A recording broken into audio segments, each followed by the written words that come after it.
નમસ્કાર, ન્યૂઝ 18 ગુજરાતીમાં આપનું સ્વાગત છે। આપની સાથે હું છું કોમલ। સમાચારની શરૂઆત કરીએ તો રાજકોટના જંગલેશ્વર વિસ્તારમાં ડિમોલેશન પહેલા ચુસ્ત સુરક્ષા વ્યવસ્થા કરવામાં આવી છે। પોલીસ દ્વારા વહેલી સવારથી જ જંગલેશ્વર વિસ્તારમાં પેટ્રોલિંગ શરૂ કરવામાં આવ્યું। અલગ અલગ વિભાગોની પોલીસ ટીમ દ્વારા સંવેદનશીલ વિસ્તારોમાં સતત દેખરેખ રાખવામાં આવી હતી। હાલમાં જંગલેશ્વર વિસ્તારમાં ફાયર વિભાગનો સ્ટાફ પણ તૈનાત છે। તો બીજી તરફ લોકોએ ન્યૂઝ 18 ગુજરાતીની ટીમ સમક્ષ પોતાની વેદના ઠાલવી છે। સ્થાનિકોએ જણાવ્યું છે કે રાતના સમયે ઊંઘ નથી આવતી, અમારા પર ભરે બુલડોઝર ફેરવી દે પણ મકાન ખાલી કરવાના નથી। છેલ્લા 60 વર્ષથી આ મકાનમાં રહીએ છીએ, હવે અમે ક્યાં જઈએ તેવો સવાલ કરવામાં આવ્યો।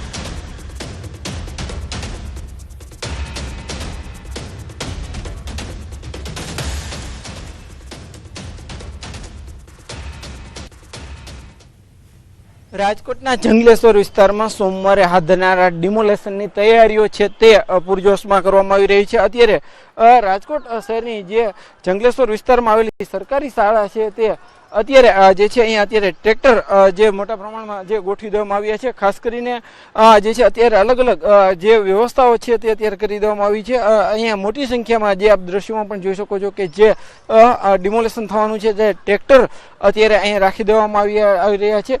ટ્રેક્ટર સહિત જે તેમના જે શ્રમિકો હોય છે તેમને પણ અત્યારથી જ બોલાવી લેવામાં આવી રહ્યા છે।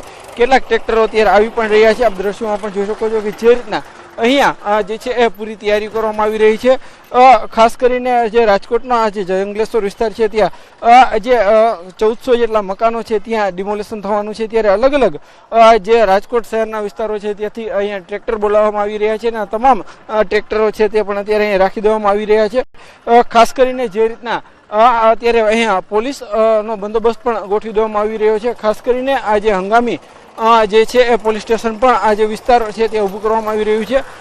જે રાજકોટની જે પ્રાથમિક શાળા છે ત્યાં જે છે અત્યારે તૈયારીઓનો ધમધમાટ આખરી ઓપ જે છે આપવામાં આવી રહ્યો છે અને સોમવારે વહેલી સવાર પડતાની સાથે ડિમોલેશનની કામગીરી પણ હાથ ધરવામાં આવી રહી છે। ત્યારે અહીંયા અત્યારે હંગામી પોલીસ સ્ટેશન પણ ઊભું કરી દેવામાં આવી રહ્યું છે। મોટી સંખ્યામાં પોલીસ છે તે પણ અત્યારે અહીં તૈનાત જોવા મળી રહી છે। એટલે કે સોમવારે જે ડિમોલેશનની કામગીરી હાથ ધરાય એ પહેલા તંત્ર છે તે તેમને તમામ તૈયારીઓ છે તે કરી લીધી છે। અત્યારે જે રીતના વિસ્તાર છે તે કે પોલીસ છાવણીમાં પણ બદલાઈ ગયો છે, તો સાથે સાથે જે મહાનગરપાલિકાના જે અધિકારીઓ હોય, પીજીવીસીએલની ટીમ હોય કે જે છે ફાયર વિભાગની ટીમ હોય, અલગ અલગ જે સરકારી ડિપાર્ટમેન્ટના અધિકારીઓ છે તેમના જે છે કર્મચારીઓ પણ અહીંયા અત્યારે તૈનાત કરી દેવામાં આવ્યા છે। હાર્દિક જોશી, ન્યૂઝ 18 ગુજરાતી, રાજકોટ। તો સાથે જ જંગલેશ્વર વિસ્તારમાં ડિમોલેશન પહેલા ઘર્ષણના દ્રશ્યો પણ સામે આવ્યા। સ્થાનિક મહિલાઓ પોલીસ સ્ટેશનમાં રજૂઆત કરવા પહોંચી હતી। પોલીસ દ્વારા મહિલાઓને પરત પણ મોકલવામાં આવી છે। તો જંગલેશ્વરમાં મેગા ડિમોલેશનની તૈયારીને આખરી ઓપ આપવામાં આવી। જંગલેશ્વરમાં આવેલી સરકારી પ્રાથમિક શાળામાં મોટી સંખ્યામાં ટ્રેક્ટર રાખવામાં આવ્યા। આશરે 25 ટ્રેક્ટરનું જંગલેશ્વર વિસ્તારમાં રાખવામાં આવ્યા, ત્યારે ડ્રાઈવર તેમજ શ્રમિકો સહિતનો સ્ટાફ પણ સ્ટેન્ડ બાય રાખવામાં આવ્યો। પ્રાથમિક શાળાની અંદર હંગામી પોલીસ માટેની વ્યવસ્થા પણ કરવામાં આવી। રાજકોટના જંગલેશ્વર વિસ્તારમાં સોમવારે ડિમોલેશન થવાનું છે। જો કે એ પહેલા જ અત્યારે અહીંયા સ્થાનિકોમાં પણ કંઈક આક્રોશ જોવા મળી રહ્યો છે। બેન, શું કહેશો? આપનો આક્રોશ કઈ રીતના છે? શું આપની પરિસ્થિતિ છે? અમારે 60 વર્ષ થઈ ગયા અહીંયા રહેવાનું। અમારે રોજ આતા સી, રોજ આ મહિનામાં પાડવાનું કીએ છે 2 દિન, અને મારો ઘરવાળો નથી, અમે ક્યાં જાય? સમજ્યા? અમે 60 વર્ષ થઈ ગયા। મારા છોકરા અહીંયા પેદા થયા, અહીંયા પરણી ગયા। અમારા જન્મ જ અમારા છોકરાનું અહીંયા જ છે।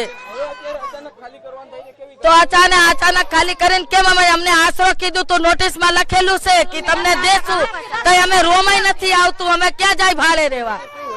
હૈયું ભરાઈ જશે કે મરી જાવ, અને આવશે પાડવા તો હું પાડવા નહીં તો અહીંયા મરી જઈશ। આમાં આશરો દે તો ખાલી કરે ને, આ લોકોને સમજવું જોઈએ ને। હવે આટલું માણસ જાય ક્યાં? આ એક ફરિયામાં 8-10 જણા દે છે। 8 જણા લઈને અમે રોડ ઉપર જાય, ક્યાં જાય કઈ સમજાતું નથી સાહેબ। રાતે નીંદર નથી આવતી, હરકું ખાઈ નથી શકતા સાહેબ। આટાણે હાલત તો જોયો, અમે કામ મેકીને સાહેબ આવ્યા રોજના 500 રૂપિયા ટક કમાવા વાળા છીએ, સાંજે પછી ખાઈ છીએ અમે, બરોબર? રાતે નીંદર જ નથી આવતી સાહેબ, કે રાતે સવારે શું થાય, કાલ શું થાય, પાડવાની નથી, શું કરશું અમે સાહેબ? તો નદીપટમાં તેમજ ટીપી રોડ પરના દબાણો દૂર કરવાની કામગીરી હાથ ધરાઈ। 700 થી 800 મેન પાવર અને પોલીસ સાથે દબાણો દૂર કરવામાં આવશે। વિસ્તારમાં આપ જાણો છો તેમ નદીપટના તેમજ ટાઉન પ્લાનિંગ રોડના દબાણો હટાવવાની કામગીરી શરૂ થઈ છે. અમે આખું કેમ કે 1400+ ઓલમોસ્ટ 1500 હાઉસીસ આર કવર્ડ, એટલે આટલું જ્યારે મોટું છે ત્યારે રાજકોટ મહાનગરપાલિકાની તમામ સિનિયર ઓફિસરની ટીમ અને લગભગ 700 થી 800 મેન પાવર અમારું આ કામમાં ડિપ્લોય થયું છે. હવે નાગરિકોને સમજાવી અને પોતાની રીતે ખાલી કરે એ પણ પ્રયત્નો શરૂ થયા છે ને એના પણ અમને રિઝલ્ટ્સ મળી રહ્યા છે. અમદાવાદના પોટલિયા 4 રસ્તા પાસે આવેલા વંદે માતરમ પાર્ટી પ્લોટમાં લગ્ન પ્રસંગ દરમિયાન ડીજે વગાડવા મુદ્દે બબાલ સર્જાઈ હતી, તો આ દરમિયાન તોડફોડના વિડીયો પણ સામે આવ્યા છે. રખિયાલના રહેવાસીની દીકરીના લગ્ન પ્રસંગે ડીજે વગાડવામાં આવ્યું હતું, ત્યારે બાજુની ચાલીમાં રહેતા કેટલાક લોકો રમજાન માસને લઈને અવાજ બંધ કરાવવા માટે પહોંચ્યા હતા. બોલાચાલી બાદ બંને પક્ષ વચ્ચે મારામારી થઈ અને 2 કાર સહિત કેટલાક બાઇકને નુકસાન પણ પહોંચાડાયું. ઘટનાની જાણ થતાં ડીસીપી સહિત ઉચ્ચ અધિકારીઓએ સ્થળ પર પહોંચી મામલો કાબૂમાં લીધો હતો. પોલીસે એક સગીર સહિત 7 આરોપીની ધરપકડ કરી વધુ તપાસ હાથ ધરી છે. તો હાલ જેના લગ્ન હતા તે યુવતીના પરિવારજનો પોલીસ સ્ટેશન પહોંચ્યા છે અને ન્યાયની માંગણી કરી રહ્યા છે. લગ્ન કર્યા વગર જ જાન વડોદરા પરત ફરી હતી.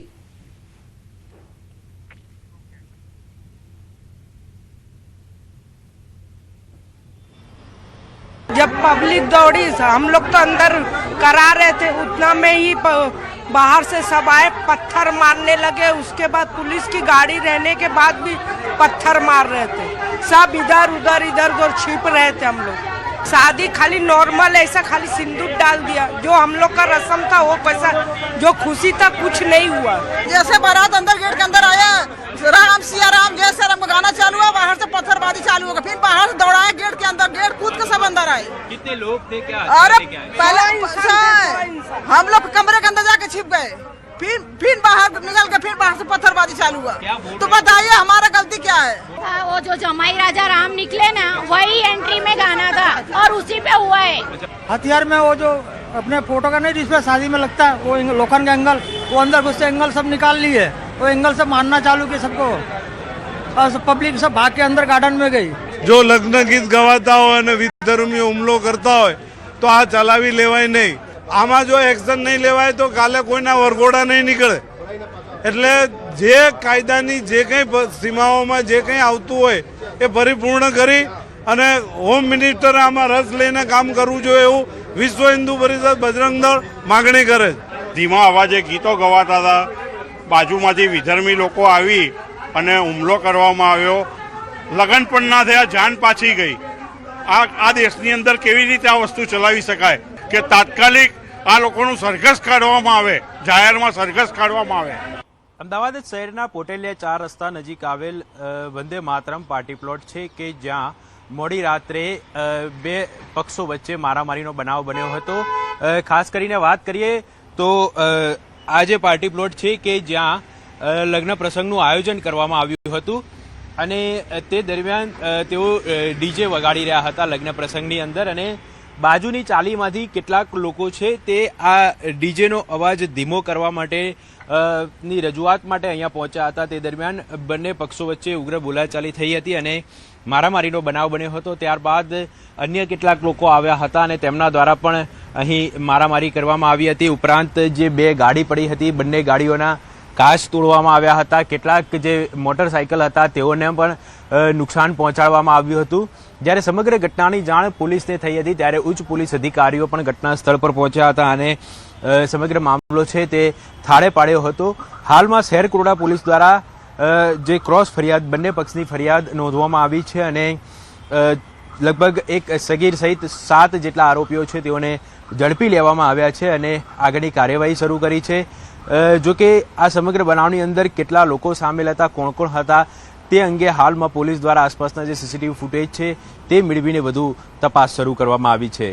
કેમેરામેન ખેંગા રાઠોડ સાથે ઋત્વિજ સોની, ન્યૂઝ 18 ગુજરાતી, અમદાવાદ. તરત જ જે આખી ઘટના બની પોલીસ તરત જ જગ્યા ઉપર પહોંચી ગયેલી અને પોલીસે ફરિયાદીને બેસાડીને ફરિયાદીએ જે પણ વાત કરી છે આખી જ વાત લઈ અને ફરિયાદ રજીસ્ટર કરી છે અને સામા પક્ષે પણ જે રજૂઆત હતી એ બાબતની પણ ફરિયાદ રજીસ્ટર થઈ છે. ભાજપ રાષ્ટ્રીય અધ્યક્ષનો ગુજરાત પ્રવાસનો આજે બીજો દિવસ છે ત્યારે રાષ્ટ્રીય અધ્યક્ષ નીતિન નબીન ગાંધીનગરમાં કમલમ ખાતે ભવ્ય સ્વાગત કરવામાં આવ્યું છે। કમલમ ખાતે ભાજપ નેતાઓનો જમાવડો જોવા મળ્યો છે। તો રાષ્ટ્રીય અધ્યક્ષ નીતિન નબીન અત્યારે ગાંધીનગર ખાતે પહોંચ્યા છે। ગાંધીનગર કમલમ ખાતે તેઓ પહોંચ્યા અને તેમનું ભવ્ય સ્વાગત કરવામાં આવ્યું છે। તો કમલમ ખાતે ભાજપ નેતાઓનો જમાવડો જોવા મળી રહ્યો છે।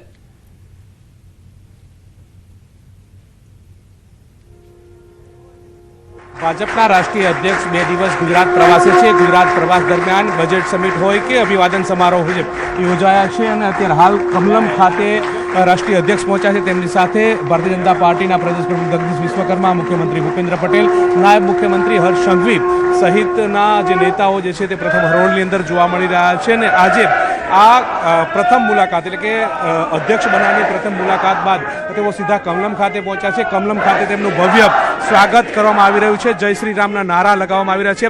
સાથે સાથે આજે જે મીટિંગ લેવાના છે તેમાં તમામ પ્રકારના જિલ્લાના હોદ્દેદારો જે છે તેઓ પણ ઉપસ્થિત જોવા મળી રહ્યા છે। ભારતીય જનતા પાર્ટીના મહત્વના કાર્યકર્તાઓ જે છે તેઓની ઉપસ્થિતિમાં આ એક મહત્વની બેઠક જે છે તે યોજાવાની છે। મહત્વનું એ છે કે ગઈકાલે પણ તેમણે 2027ની વાત કરી હતી, 2029ની જે ચૂંટણીની વાત કરી હતી, તમામ બાબતોને લઈને તેઓ કાર્યકર્તાઓને બુસ્ટઅપ કરવાના છે અને તે અંતર્ગત તેમને માહિતગાર કરવાના છે। મહત્વનું એ છે કે આવનારા દિવસોની અંદર લોકસભાની ચૂંટણી પણ યોજાવાની છે, સ્થાનિક સ્વરાજની ચૂંટણી પણ યોજાવાની છે, ત્યારે ભારતીય જનતા પાર્ટીનો કાર્યકર્તા ફૂલ ટાઈમ પોલિટિક્સ કરે છે તે પ્રકારની વાત તેમણે મૂકી હતી।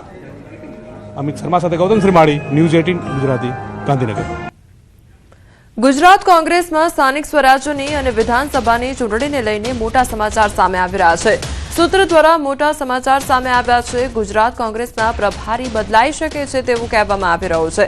રાજસ્થાનના પૂર્વ નાયબ મુખ્યમંત્રી સચિન પાયલોટને સોંપાઈ શકે છે ગુજરાત કોંગ્રેસ પ્રભારી તરીકેની જવાબદારી। તો રાજસ્થાનના પૂર્વ મુખ્યમંત્રી અને ગુજરાત કોંગ્રેસના પૂર્વ પ્રભારી અશોક ગેહલોતને પણ રાજ્યસભામાં મળી શકે છે સ્થાન। દિલ્હી ખાતે છેલ્લે યોજાયેલી બેઠકમાં નવી રણનીતિ પર ચર્ચા થઈ છે। મોટી ઉથલપાથલ જોવા મળી શકે છે। સ્થાનિક સ્વરાજની ચૂંટણી તેમજ વિધાનસભાની ચૂંટણીને લઈને આ મોટા સમાચાર સામે આવી રહ્યા છે। સૂત્રો દ્વારા મોટા સમાચાર સામે આવી રહ્યા છે। ગુજરાત કોંગ્રેસના પ્રભારી બદલાઈ શકે છે આગામી સમયમાં, તે અંગેની આ માહિતી સામે આવી છે। રાજસ્થાનના પૂર્વ નાયબ મુખ્યમંત્રી સચિન પાયલોટને સોંપાઈ શકે છે ગુજરાત કોંગ્રેસ પ્રભારી તરીકેની જવાબદારી અને રાજસ્થાનના પૂર્વ મુખ્યમંત્રી અને ગુજરાત કોંગ્રેસના પૂર્વ પ્રભારી અશોક ગેહલોતને રાજ્યસભામાં સ્થાન મળી શકે છે। તો દિલ્હી ખાતે છેલ્લે યોજાયેલી બેઠકમાં નવી રણનીતિ પર ચર્ચા કરવામાં આવી હતી અને આગામી સમયમાં ફેરફાર પણ જોવા મળી શકે છે। સંવાદદાતા પ્રણવ અમારી સાથે જોડાઈ ગયા છે। પ્રણવ, ગુજરાત કોંગ્રેસના પ્રભારી બદલાઈ શકે છે આગામી સમયમાં, શું અપડેટ મળી રહ્યું છે? ચોક્કસ 2 દિવસ પહેલા રાહુલ ગાંધી સાથે પ્રદેશ કોંગ્રેસના નેતાઓની બેઠક છે દિલ્હી ખાતે મળી હતી। તે બેઠકની અંદર પ્રદેશના પ્રમુખ, વિપક્ષ નેતા સહિત પૂર્વ પ્રદેશ પ્રમુખો અને કોંગ્રેસ પાર્ટીના રાષ્ટ્રીય અધ્યક્ષ મલ્લિકાર્જુન પણ આ બેઠકમાં હાજર હતા। તે દરમિયાન ચર્ચા થઈ છે કે નવો જોમ આપવા માટે અને નવું સંગઠન બનાવવા માટે, કાર્યકર્તાઓને વધુ એક્ટિવ કરવા માટે એક નવા પ્રભારીની જરૂર છે। કારણ કે મુકુલ વાસ્તિક હાલના જે કોંગ્રેસ પાર્ટીના જે પ્રભારી છે તેઓને હવે બીજી જગ્યાએ સ્થાન મળે તેને લઈને જ હવે નવા પ્રભારી કોણ તેને લઈને મંથન કરવામાં આવ્યું। તેમાં એક પ્રાથમિક સૂત્રો જે માહિતી આપી રહ્યા છે તે પ્રમાણે જે રાજસ્થાનના એક કદ્દાવર જે નેતા છે સચિન પાયલટ, તેનું નામ ચર્ચામાં ચાલી રહ્યું છે કે તેઓને ગુજરાતના પ્રભારી બનાવવામાં આવે। કારણ કે રાજસ્થાનથી નજીક એ ગુજરાતનો ઇલાકો છે અને સાથે જ અનેક એવા ઉત્તર ગુજરાતના જે વિસ્તારો છે રાજસ્થાનથી જોડાયેલા છે, તેથી તેનું પ્રભારી બનાવે તો તેનું પ્રભુત્વ વધે અને અનેક યુવા નેતા તરીકે તેઓ આવે તો એક નવી જોમ અહીં મળે। તેને લઈને જ પ્રભારી તરીકે જે મુકુલ વાસ્નિક હાલ કોંગ્રેસ પાર્ટીના છે, પ્રદેશના જેઓ રાજ્યસભાના સાંસદ પણ છે, તેઓને સ્થાને હવે રાજસ્થાનના પૂર્વ નાયબ જે મુખ્યમંત્રી રહી ચુક્યા છે અને કદાવર નેતા છે સચિન પાયલટને બનાવવાની જે ચર્ચાઓ જોર પકડ્યું છે। તો સાથે જ અશોક ગેહલોત જે કોંગ્રેસના પૂર્વ પ્રભારી હતા, રાજસ્થાનના જે પૂર્વ મુખ્યમંત્રી રહી ચુક્યા છે અને કદાવર નેતા પણ રાજસ્થાનમાંથી આવે છે, તેઓને રાજ્યસભામાં મોકલવાની એક હિલચાલ પણ ચાલે છે। ચોક્કસ એ માની શકાય કે કોર્પોરેશન, જિલ્લા તાલુકા પંચાયતના ઇલેક્શનો આવી રહ્યા છે તેની પહેલા કોંગ્રેસ પાર્ટી એક નવી રણનીતિના ભાગરૂપે એક નવું સંગઠન સાથે ગુજરાતમાં તેઓ પોતે રણનીતિ બનાવી રહ્યા છે। જી પ્રણવ, સમગ્ર માહિતી બદલ આપનો આભાર। એમપી ગુજરાતની ખંગેલા બોર્ડર પર સ્થાનિક પોલીસે મોટી કાર્યવાહી હાથ ધરી છે। વાહન ચેકિંગ દરમિયાન એક આઈસર ગાડીમાં ઘાસના ભૂસાની આડમાં છુપાવીને લઈ જવાતો વિદેશી દારૂનો જથ્થો ઝડપી પાડવામાં આવ્યો હતો. હરિયાણા પાસિંગની ટ્રકમાંથી અંદાજિત 31.39 લાખ રૂપિયાનો દારૂ મળી આવ્યો છે. પોલીસે વિદેશી દારૂ, ટ્રક અને મોબાઈલ સહિત કુલ 51 લાખથી વધુનો મુદ્દામાલ કબજે કર્યો છે. આ મામલે પંજાબના ચાલકની ધરપકડ કરવામાં આવી છે, જ્યારે અન્ય 3 આરોપીઓને વોન્ટેડ જાહેર કરી વધુ તપાસ હાથ ધરવામાં આવી છે. વડોદરા શહેરમાં બુટલેગરોનો પોલીસને પડકાર ફેંકતો વિડીયો સામે આવ્યો છે. દારૂના ધંધાનો ઇન્સ્ટાગ્રામ પર વિડીયો શેર કરવામાં આવ્યો તો સોશિયલ મીડિયામાં વિડીયો મૂકી પોલીસને ચેલેન્જ કરવામાં આવે છે. ન્યૂઝ 18 ગુજરાતી વિડીયોની પુષ્ટિ કરતું નથી. તો બુટલેગર દ્વારા વિડીયો શેર કરવામાં આવ્યો છે સોશિયલ મીડિયા પર અને દારૂનો વેપલો કરવામાં આવી રહ્યો હોય તે પ્રકારનો આ વિડીયો શેર કરવામાં આવ્યો છે. સુરેન્દ્રનગરમાં ભોજનમાં ગરોળીનો વિડીયો વાયરલ થયો છે, ત્યારે દસાડાના નાવ્યાણીની ખાનગી કંપનીની આ ઘટના સામે આવી છે. ખાનગી કંપનીની કેન્ટીનમાં ભોજનમાં ગરોળી નીકળ્યાનો વિડીયો સામે આવ્યો છે. તો ભોજન લીધા બાદ 30 કર્મચારીને ઝાડા ઉલટી થયા અને ઝાડા ઉલટી થતા સારવાર માટે હોસ્પિટલમાં લઈ જવામાં આવ્યા. કેન્ટીનના સંચાલક વિરુદ્ધ કાર્યવાહી કરવા માટે કામદારોની માંગ ઉઠી છે.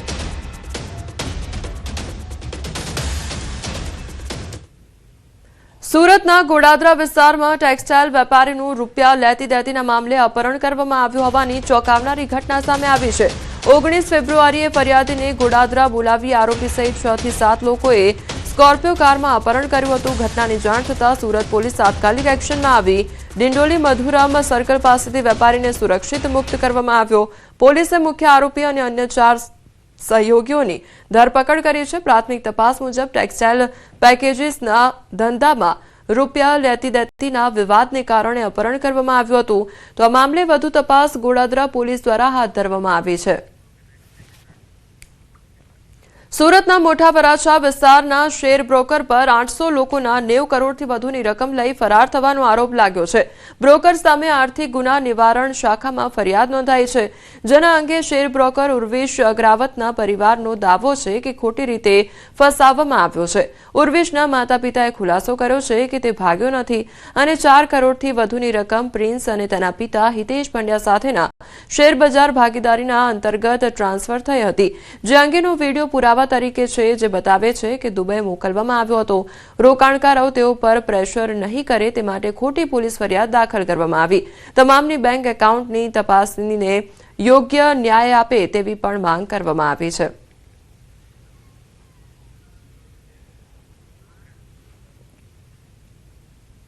કે મારા છોકરાને ખોટી રીતે ફસાવવામાં આવ્યો છે, જેમાં હિતેશભાઈ પંડ્યા અને એમના દીકરા પ્રિન્સ પંડ્યા. તો પ્રિન્સ પંડ્યાની સાથે મારા છોકરાનું ભાગીદારીમાં ધંધો ચાલતો શેર બજારમાં, અને એમને એમ કહેવામાં આવ્યું કે ભાઈ તમે દુબઈ જતા રહ્યો, મારા છોકરાને ભગાડ્યો છે દુબઈ, અને એમ અમને ઘરે કીધું કે ભાઈ તમારે કોઈને કહેવાનું નથી, મારું નામ આપવાનું નથી, કે ભાઈ મેં દુબઈ મોકલ્યો છે અને મેં બાંયધરીમાં નામન તેમાં બધામાં મેં લખાણ કરાવ્યું છે. અને મારા છોકરાના ઇન્વેસ્ટરોને બધાને શું કહે છે કે ભાઈ એ તો દુબઈ પૈસા લઈને જતો રહ્યો છે, ભાગી ગયો છે અને ઉઠામણું કરી ગયો છે. મારી માંગણી છે એ કે મને ન્યાય અપાવો, મારા છોકરાને ન્યાય અપાવો. જસદણ ખાતે ખૂંખાર દીપડાએ હુમલો કર્યો છે, તો મહંત અને ખેડૂત પર દીપડાનો હુમલો સામે આવ્યો છે. જસદણના જડિયા મહાદેવ મંદિરના મહંત અને ખેડૂત પર દીપડાનો હુમલો સામે આવ્યો છે. દીપડાએ વહેલી સવારે મહંત આરતી કરતા હતા, ત્યાં દીપડો આવવાની સાથે જ મહંત પર હુમલો કરી કાઢ્યો. મહંતને ગળા અને છાતીના ભાગે ગંભીર ઇજાઓ પહોંચી છે, તો બચાવવા જતા ખેડૂત પર દીપડાએ હુમલો કર્યો હતો. ઘટના સ્થળે તાત્કાલિક ફોરેસ્ટની ટીમ પહોંચી આવી હતી. મહંત અને ખેડૂતને જસદણ સિવિલમાં સારવાર આપી રાજકોટ રિફર કરવામાં આવ્યા છે. તો મંદિરના મહંત પર હુમલો કરવાનો આ મામલો સામે આવ્યો છે. દીપડો એકાએક ત્યાં આગળ આવી ચડ્યો હતો અને અચાનક હુમલો કરી દેવામાં આવ્યો હતો. તો વચ્ચે ખેડૂત પણ બચાવવા માટે પડ્યો હતો, તો ખેડૂત પર પણ હુમલો કરી દેવામાં આવ્યો. વન વિભાગની ટીમ ઘટનાસ્થળે પહોંચી હતી અને ત્યારબાદ મહંત તેમજ ખેડૂતને સારવાર અર્થે ખસેડવામાં આવ્યા હતા. તો સારવાર આપવામાં આવી અને ત્યારબાદ તેઓને રાજકોટ રિફર કરવામાં આવ્યા છે. તો મહંતને ગળા તેમજ છાતીના ભાગે ગંભીર ઇજાઓ પહોંચી છે, તેઓને સારવાર અર્થે ખસેડવામાં આવ્યા છે. તો જસદણની આ ઘટના કે જ્યાં ખૂંખાર દીપડાની દહેશત જોવા મળી છે, મહંત અને ખેડૂત પર દીપડા દ્વારા હુમલો કરી દેવામાં આવ્યો હતો તો મહંતને ગળા તેમજ છાતીના ભાગે ગંભીર ઈજાઓ પણ પહોંચી છે તો ત્યારબાદ મહંતને સારવાર અર્થે ખસેડવામાં આવ્યા છે। સંવાદદાતા મુનાફ અમારી સાથે જોડાઈ ગયા છે। મુનાફ, મહંત પર દીપડાનો હુમલો સામે આવ્યો છે, શું ઘટના ઘટી હતી, શું અપડેટ? જી મુનાફ। બિલકુલ ચોક્કસ વાત કરવામાં આવે કે જસદણ પંથકની અંદર સિંહ અને દીપડાના ધામા જોવા મળ્યા હતા। જસદણના જાડિયા મહાદેવ મંદિર મહેતા અને ખેડૂત પર દીપડાએ હુમલો કર્યો। બંને ગંભીર ઈજા પહોંચતા તાત્કાલિક 108 મારફત જસદણ સિવિલ હોસ્પિટલમાં ખસેડવામાં આવ્યા હતા। દીપડાને વહેલી સવારે મહંત આરતી કરતા ત્યાં દીપડો આવી સાથે જ મહંત ઉપર હુમલો અને ગળાના ભાગ છાતીના ભાગે મહંત ગંભીર ઈજાઓ પહોંચી હતી। ખેડૂતને બચાવવા જતા પર દીપડાએ પણ હુમલો કર્યો હતો। ઘટના સ્થળે તાત્કાલિક પોલીસની ટીમ પહોંચી હતી। મહંતને ખેડૂતને જસદણ સિવિલ હોસ્પિટલ સારવાર અને રાજકોટ રેફર કરવામાં આવ્યા। ઘટના સ્થળે જસદણના વન વિભાગની ટીમ દ્વારા પાંજરા સાથે દીપડાનો પુરાવાની તપાસ કરી હતી। જી મુનાફ, સમગ્ર માહિતી બદલ આપનો આભાર। સમાચારોમાં આગળ વધીએ તે પહેલા રોકાઈશું એક બ્રેક માટે।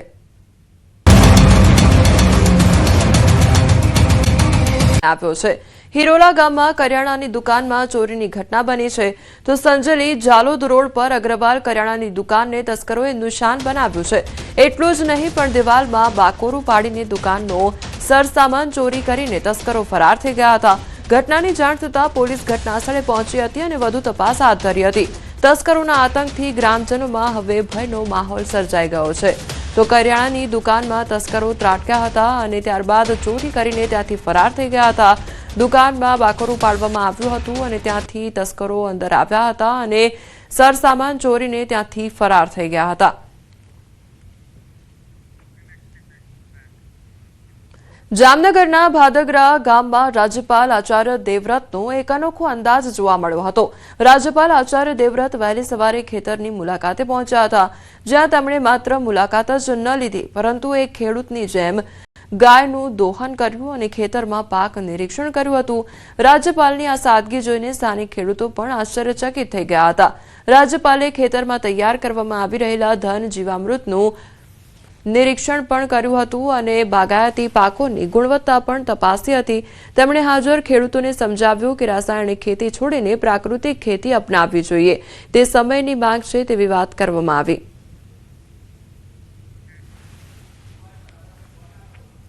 રાજ્યપાલ સાહેબે ગાયોની મુલાકાત લીધી, ગાયો બહુ સારી લઈ ગઈ અને બુલ પણ મારો જોયો। તેમાં ઘઉં છે, મકાઈની પણ વિઝિટ કરી અને ધાણા મેથી એ બધું જે વાવેલું છે તેમની મુલાકાત કરી। રાજ્યના નાણામંત્રી કનુભાઈ દેસાઈએ શહેરના પૂર્વ અને પશ્ચિમ ભાગોને જોડતા નવા સબવેનું લોકાર્પણ કર્યું છે। ત્યારે જે બાદ હવે વાપી મહાનગરપાલિકામાં વર્ષો જૂની જે ટ્રાફિકની સમસ્યા ચાલી રહી છે તેનાથી લોકોને છુટકારો મળશે। હવે શહેરીજનોને પરેશાની ઓછી થવા જઈ રહી છે। રાજ્યના નાણાં અને શહેરી વિકાસ મંત્રી કનુભાઈ દેસાઈ વાપી રેલવે ટ્રેકની એક તરફથી બીજી તરફ જવા માટે કરોડો રૂપિયાના ખર્ચે તૈયાર થયેલા રેલવે અંડરપાસનું લોકાર્પણ કર્યું। આથી શહેરીજનોને ટ્રાફિકની સમસ્યાથી છુટકારો મળશે। તો શહેરી વિકાસ મંત્રીના હસ્તે વાપી મહાનગરપાલિકા વિસ્તારમાં અંદાજે 25 કરોડના ખર્ચે તૈયાર થનારા વિકાસના કામોનું ખાતમુહૂર્ત અને અંદાજે 30 કરોડના ખર્ચે તૈયાર થયેલા વિકાસના કામોનું લોકાર્પણ પણ કરવામાં આવ્યું।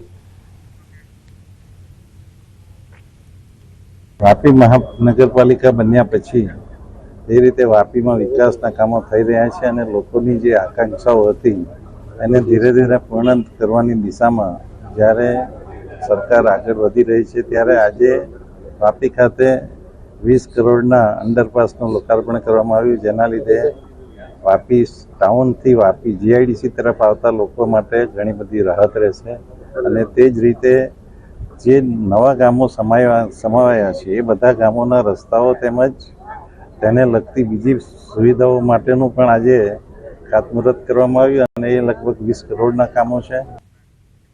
સુરતમાં વિશ્વનું પહેલું 4 પૈયા મશીન લોન્ચ કરવામાં આવ્યું। મશીનના કારણે કાપડ માર્કેટને જબરદસ્ત પ્રોત્સાહન મળશે અને કાર્યક્ષમતામાં વધારો થશે।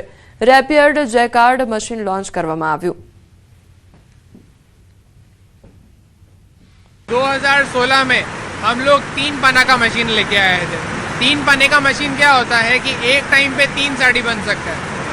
इस बार 2026 में हम लोग 4 बने का मशीन लेके आए हैं, जिसके अंदर 4 साड़ी एक साथ बन सकता है। जो पहले 40 साड़ी बनता था एक दिन में, आज के ये नए मशीन के साथ में 60 से 65 साड़ी बनेगा एक ही दिन में, सेम मैन पावर के साथ।